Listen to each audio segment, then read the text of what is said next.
and welcome to our brand new World of Warship Legends video. This is the Albany Tier 1 American. Come on, Colours 05, give us some history. Right, we'll go straight into history. Originally named the Almirante Abreu, I think that's right. It was a Brazilian ship, well, designed for the Brazilian Navy, until it got bought by the US before it even got there. Made it by the Whitworth and Company at Newcastle upon Tyne in England. Oh, sweet. It was bought by the US because they were feared of going into war with the Spanish, and they didn't think they had enough firepower to deal with it, so they decided to buy this ship quick, and that's how they ended up with it. But by the time they got it, which was about 1900, Spain were no longer a threat. It was all over, wasn't it? So it kind of took up then just travelling fast, travelled the globe pretty much, this ship. Put some mileage in. Yeah, it went everywhere. Pretty much peacetime along that time, so it was just generally assisting in different varying roles. It went, Denmark, Sweden, all the way to the Philippines, Japan, Korea, various up and down the coast of the Americas. It went everywhere, and it did everything until it finally saw some form of service when it came to World War One. So when the Americans entered the war, it started to become a convoy escort ship, and that's when it really started. And it was decommissioned and recommissioned so many times before that, run up to World War One. And that's just basically its history. We'll go into a bit more as we skip on through the video, but we'll talk more about the Albany as is on World of Warships. Okay, then Colours 05. Go on, give us some of these stats on it. Survivability. So basically, it's got 11,500 hit points.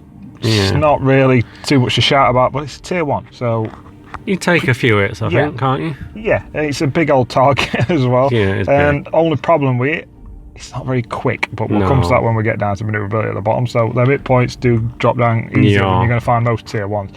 The gun, 152mm, Mark 6 of them, 152mm gun.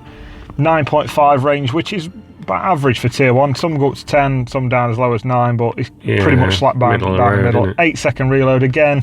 You're not really going to notice much at that tier when it comes to reload times. 21 seconds on its 180-degree turn on its guns. Again, it's Tier 1. What do you want? What do you expect? A start. You need to learn your ranging. You need to learn your reloads because it does help. Yeah, and you can see that all it fires is HE shells. 2,100 there's maximum a lot of fires. There's a lot of fires. That's what you're aiming for.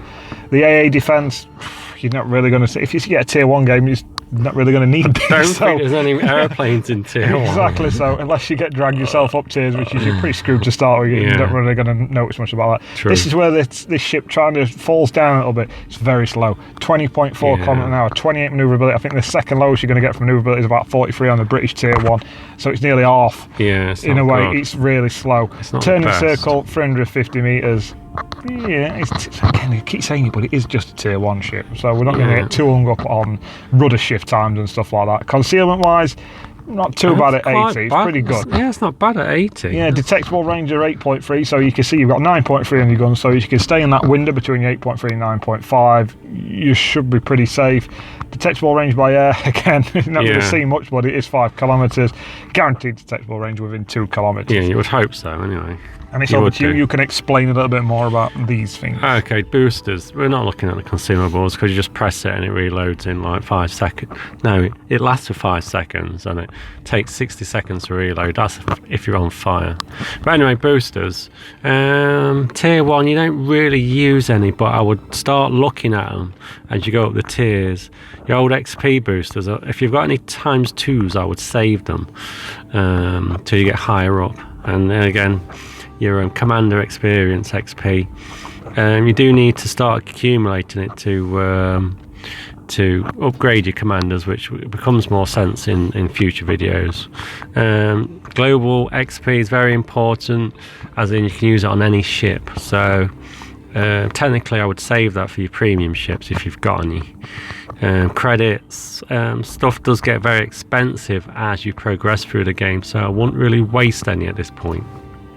So pretty much what you're saying here with boosters is you don't really use any at Tier 1. No, but if you start looking at them, you can learn where you want to use them. Yeah. Like what I'm pretty much saying is that a booster on a Tier 1 ship is not going to give you too much of an advantage on what it would, say, a Tier 4 or 5. No, exactly. No, so definitely Tier 6. Don't waste them, pretty much. Yeah, don't waste them at the beginning. Would you waste camo on it? No, but I would look at, I wouldn't disregard these because you need to look at them and see which suits particular ships, because you've got you've got detectability, range, and incoming fire dispersion. So they are very useful. If you're shooting that ship with camo and you see your shells heading straight towards it, then it dives off left or right, and you look at him and you go, he's got I think camo I only ever shoot at ships that have got camo on there. Because that's what my shells do all the time. And if you've got ships that are shooting at your teammates, shoot at them.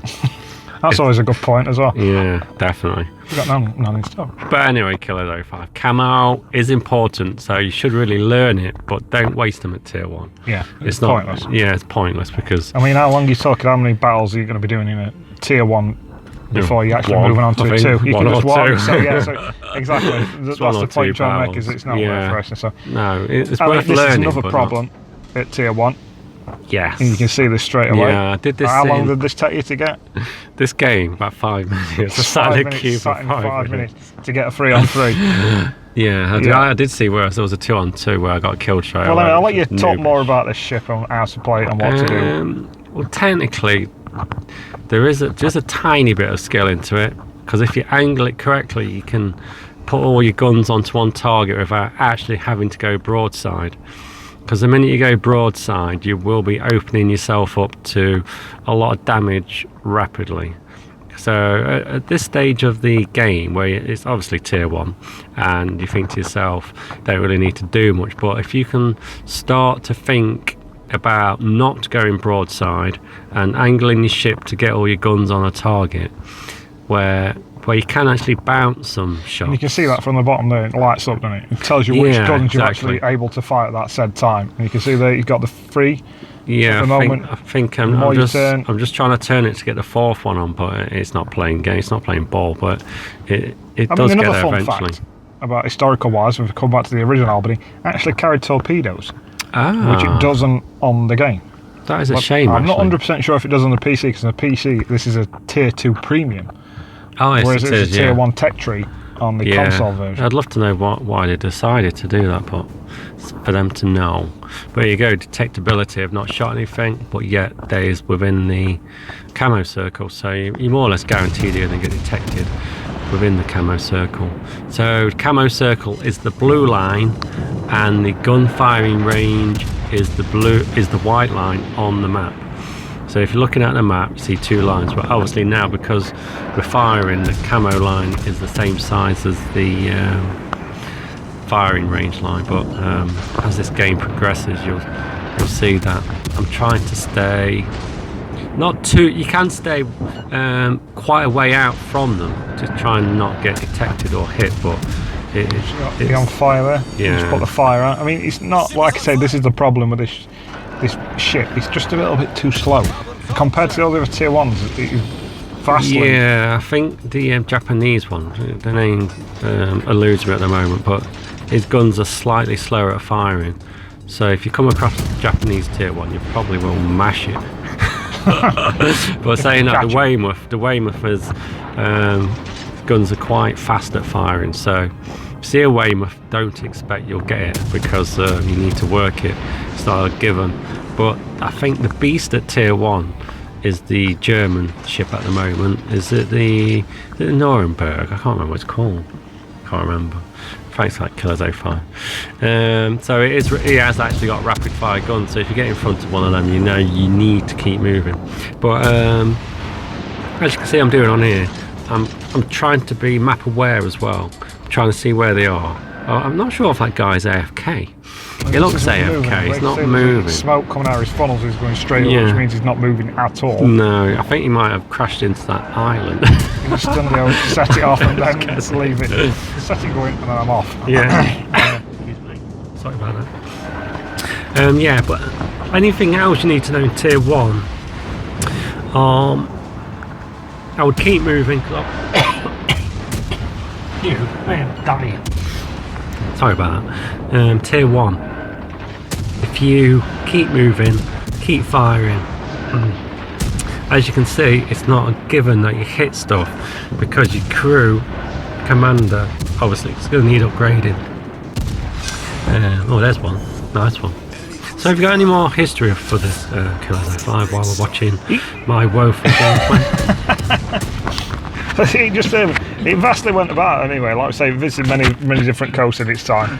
It got involved in the Bolshevik War in Russia, ferrying American troops around after the World War One actually finished. Then visited China before it just got decommissioned about 1922, and it sat in the yards there. It was struck off the actual Navy's list of boats until 1930 when it was scrapped, which is a bit of a shame. But it didn't get put in any kind of museum because this thing went everywhere. It was like a showcase ship of the American Navy in its time. And there it goes. There's a different view of it, the Albany. Actually, I just saw the German tier one. It's the Dresden, which it does actually have some. I think that the gun range is further and its fire rate is quicker. So I'd stay out of the way of Dresden's. They do actually rip you up a slightly bit more than what you can put out. See his guns firing. Then see, I'm trying to angle my ship to try and deflect some of his shots. You can see how quick the fire rate is. Vastly superior to your own. So I think look at that. See how I actually deflect some of his shots. You can see the little red indicator saying, well, I actually got hit that time, but the little red indicator tells you that you are actually bouncing shots, which is a good indication because you can either look at your health bar. That's the drawback of the Albany. If that Dresden can pull away far enough so he can still shoot you, you'll be out of range for you. And it's not like you're in a position where you can keep that distance. You can keep that range because he's quicker as well. So he can pull that distance on you, and he can pull the range of his guns on you and his fire rate. So you're at a disadvantage whichever way you look at it. I think at tier one, it's nice to start learning how other ships behave. So I wouldn't just go down one line. I'd start spreading your bets. Play all tier ones, get them all done. Play all the tier ones, probably up to tier 3, play everything. Because then. And you can see this is a perfect example of how the Albany is a bit of a sitting duck. He's not managed to get anywhere, he's not managed to run off, he's not managed to make himself safe, he's just out there. Yeah, well, obviously a quick demonstration of the Albany.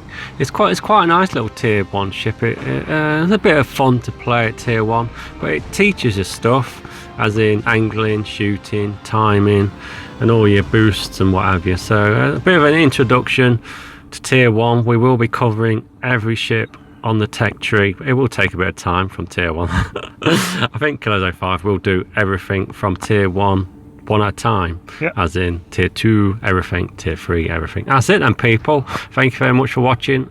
Laters.